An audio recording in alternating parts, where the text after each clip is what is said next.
there, guys. Hello, hello. So, time to talk about essential oils with the animals. So let's start talking about, we'll start with Copaiba, as I said earlier. Let me just introduce myself really quickly. For those of you who don't know me, my name is Christina Campbell. I am the mother of two beautiful children, the wife of a fabulous surgeon, and I am a physician myself. I've been practicing for about 20 years, board certified in emergency medicine, and I am your DrOilyMom. Today we're going to talk about Copaiba and the use of Copaiba with animals. It is a beautiful oil. It is a very mild smelling oil, so it is one of the ones that I like to try first with cats, with sensitive animals that don't respond to heavily scented substances, essential oils. It is a very mild scent, and overall it has a very mild smell and also a mild flavor. So if you're using it in the foods or water, it has a very mild flavor to it. It is highly supportive in any type of inflammatory state. It is very highly supportive to the body. It can be given with non-steroidal anti-inflammatories. So this comes into play specifically with horses, and we'll talk about that a little bit more detail later.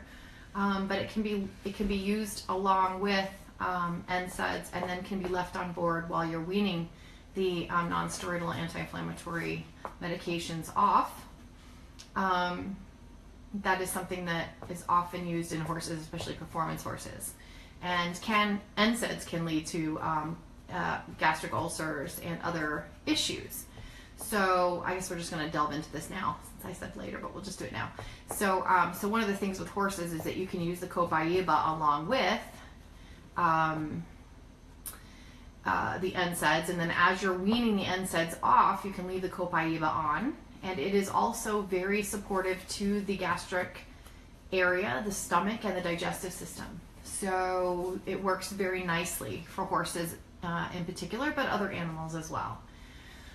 It is a magnifier. So Copaiba is what we call a magnifier, and what that means is that it has a tendency, because of the chemical constituents that are within it, it has a tendency to magnify the effects of other essential oils. So when used in combination with other oils, it has a tendency to magnify those effects. So as far as with birds and exotics, it can be used in multiple different methods. It can be used as in water diffusion method. It can be used in open rooms, small rooms, in caging, and in tenting. So it's a very well accepted oil in birds and exotics. Typically speaking, you would start with 3 to 4 drops in the water in a diffuser, and then you can add more as the animal accepts that or is comfortable with that. It can be adding to the drinking water, and typically you'd start with 1 drop per liter of water, and then you can gradually increase it as needed or as accepted by the animal. It can also be added to foods, and what you can do is start with a toothpick. So just you use the tip of the toothpick and just put the tiniest little bit of oil on the tip, and then stir it into the food, and then offer that to your animal. And if that is well accepted, then you can increase that little by little. When you first start, and especially with cats, you want to make sure that you're providing food that doesn't have any essential oils in it, so that if they don't, so that there's a small amount of another type of food. If they're not enjoying, or they're turned off by the essential oil that you've put in their food, that they have another food option, so they're not cornered into eating something or starving or being hungry. So once they've accepted it and you've got it at a level where you think that they are enjoying it and they're finding some benefit from it, then you can remove the other food source. But just always having that option is good, especially with cats.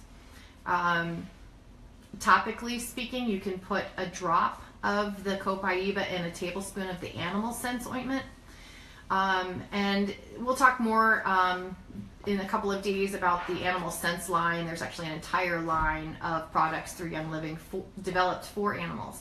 But the animal scent ointment is a thick ointment that's really wonderful for Using for any type of barrier method, so if there's a cut or an abrasion or anything that's irritating to the skin, or even a chew area that the dog sometimes will chew on an irritated area, that animal sense ointment can be applied as a barrier. And you can mix essential oils into that animal sense ointment, or you can apply it to the skin and then apply the ointment over top. You can do it either way. To add some added benefit. So topically speaking, if you add a drop of Copaiba to a tablespoon of the animal sense ointment and mix that together, that's a great place to start if you're using that for that type of purpose. If you are, for birds and exotics, if you are using topically, just to apply topically, you would put 1 drop in 5 or more drops of V6 to begin with as a starting point. And then you can apply that topically to your animal. If you are doing a misted method, so we talked a little bit about that, but misting, especially with birds tend to like that, but misting on exotics, reptiles, can be a way to apply essential oils as well. And you would put 4 to 5 drops in about 4 ounces of distilled water into a glass bottle, spray bottle, and then you can start there. And you can mist, a little bit and see how they like it, if they respond well to it. With birds, there's always, some people will worry, hey, if I mist it just towards their faces, is it going to get in their eyes? Is that going to be a problem? For the most part, birds will close their eyes or blink fairly effectively, so you really don't need to worry too terribly much about them getting it in their eyes. They'll blink and take care of it for you. It can be added to soaking water for reptiles as well. So you can put a little bit of the Copaiba in the soaking water for reptiles to soak in, and it can be added to fish tanks as well. You can also, for birds, you can do a transfer method. So you can take a diluted sample of the oil with the V6 and you can apply it to your hands. You can put it on their perch, and then as they perch or they sit on that, they'll get transfer across the skin. And that's another great way to do it with birds. And let's see, it can be combined. And I think I mentioned this, someone asked a very specific question, but Copaiba can be combined with helichrysum and myrrh. These are 2 oils that do not come in the starter kit but are well worth having. And I think it's 1 to 1 to 1 ratio, so 1 drop, 1 drop, 1 drop, or 5, 5, 5, whichever. And you mix them together, and that is very helpful in supporting minor aches and pains with animals. So just throwing that recipe out there as well. With dogs and larger animals, Julie, this is for you. All the techniques that we've already talked about can be used. Diffusing and topical and misted, all of those things that we talked about, putting it in the food and the water as well, can be done. It can be used with a more direct approach though too with the larger animals. So air diffusions, we talked about the difference in the different types of diffusion, air diffusion being a more concentrated method, and that would be okay with dogs and larger animals. Direct neat application, meaning not diluted at all but just straight out of the bottle, can be used with these larger animals. And you can also add it to a raindrop. So for those of you who know what raindrop technique is for humans, there are adaptations that have been made for doing raindrop therapy in animals, and it's really pretty cool. I did use that with my cat who was very ill for a bit, and with good effects. And she didn't like the intensity of it. I had to dilute it quite a bit, but once I did that, she tolerated it. She tolerated it well. Okay, let's not say that she loved it, but she certainly tolerated it well, and I did see some benefits for her from it. So there are some species-specific techniques for raindrop in different types of species of animals, birds and reptiles and rabbits and dogs and horses. And so in that, in the Dr. Shelton's desk reference, she actually will go through those methods in each type of animal, and if you're interested in doing that with your animal, it is well worth the read and well worth looking at. Oral use, so taking it internally, through the mouth. So with dogs that are less than or equal to 20 pounds, typically what you would start with would be a ratio of 1 drop of Copaiba to 3 drops of V6 or any other carrier oil that you happen to be using. So 1 to 3. And then you would take, of that mixture, you would take 1 to 2 drops of that mixture, and you could give it twice a day. You could either put it in their food, you could put it directly in their mouth, or you could even use it topically. With dogs that are 20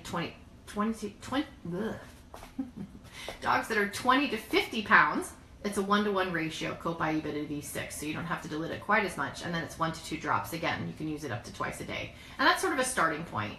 Again, depending on how your animal responds to it and whether they seem to be improving with it or doing well with it and finding benefit, then you can increase it a little bit if you need to. Dogs that are over 50 pounds, generally 1 drop of undiluted Copaiba essential oil can be given twice a day orally, whether it's in the food, the water, or just dropped into the mouth. With horses and larger animals, Copaiba can be used undiluted directly into the mouth, so you can just pull their lower lip out and just drop it in there. That works really well with horses. Or you can mix it in their food. You can put it in their hay or in their water, their drinking water.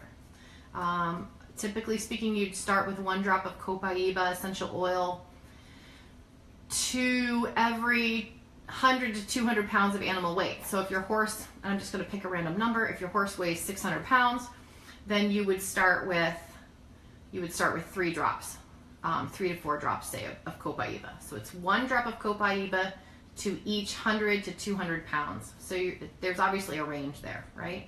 So if he's 600 pounds, you could be anywhere from 3 drops to 6 drops, right? I think my math is good there.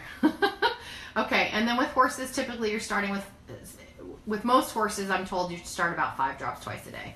But if you want to do it by weight base, that's a good rule of thumb.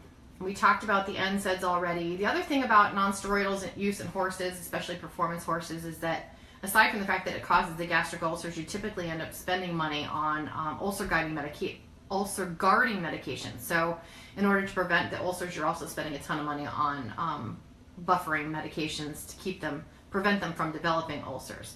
So Copaiba is a really great choice with horses in this aspect, okay, for supporting them. Yes, okay. It aids the horse with protective support to the stomach and also is incredibly helpful in supporting the body in an inflammatory state, as we talked about earlier. Okay, and we talked about how you can start the Copaiba, wean off the NSAIDs, and then leave the Copaiba without the NSAIDs anymore. All right, so that is what I have for you as far as Copaiba essential oils and animals. Yes, Ashley, Copaiba is wonderful for older animals, especially applied topically over joints and things like that can be very supportive for older animals, for sure. Oh, well, we'll talk about it. I'll talk about this with the next one. But there's something called litter-oma, which is a neat little thing you can do with the litter for cats as a topical application. And Copaiba is a good oil to start with when you start doing that. So we'll talk about that a little bit more with the next oil is frankincense, but I'll talk about litter-oma specifically in that talk, and we'll go through that and what that is with cats. But just know that that Copaiba is a really good oil to start with when you're starting that process. And it is both a diffusion, sort of a passive diffusion mechanism, as well as a topical application, because it goes across the pads of the feet as they're in there going potty. So again, we'll talk about it a little bit more next time. Thanks for listening, for participating. I'm glad you guys are here and that you're enjoying this class, and we'll talk more a little bit later. You're so welcome. It's my pleasure. Bye.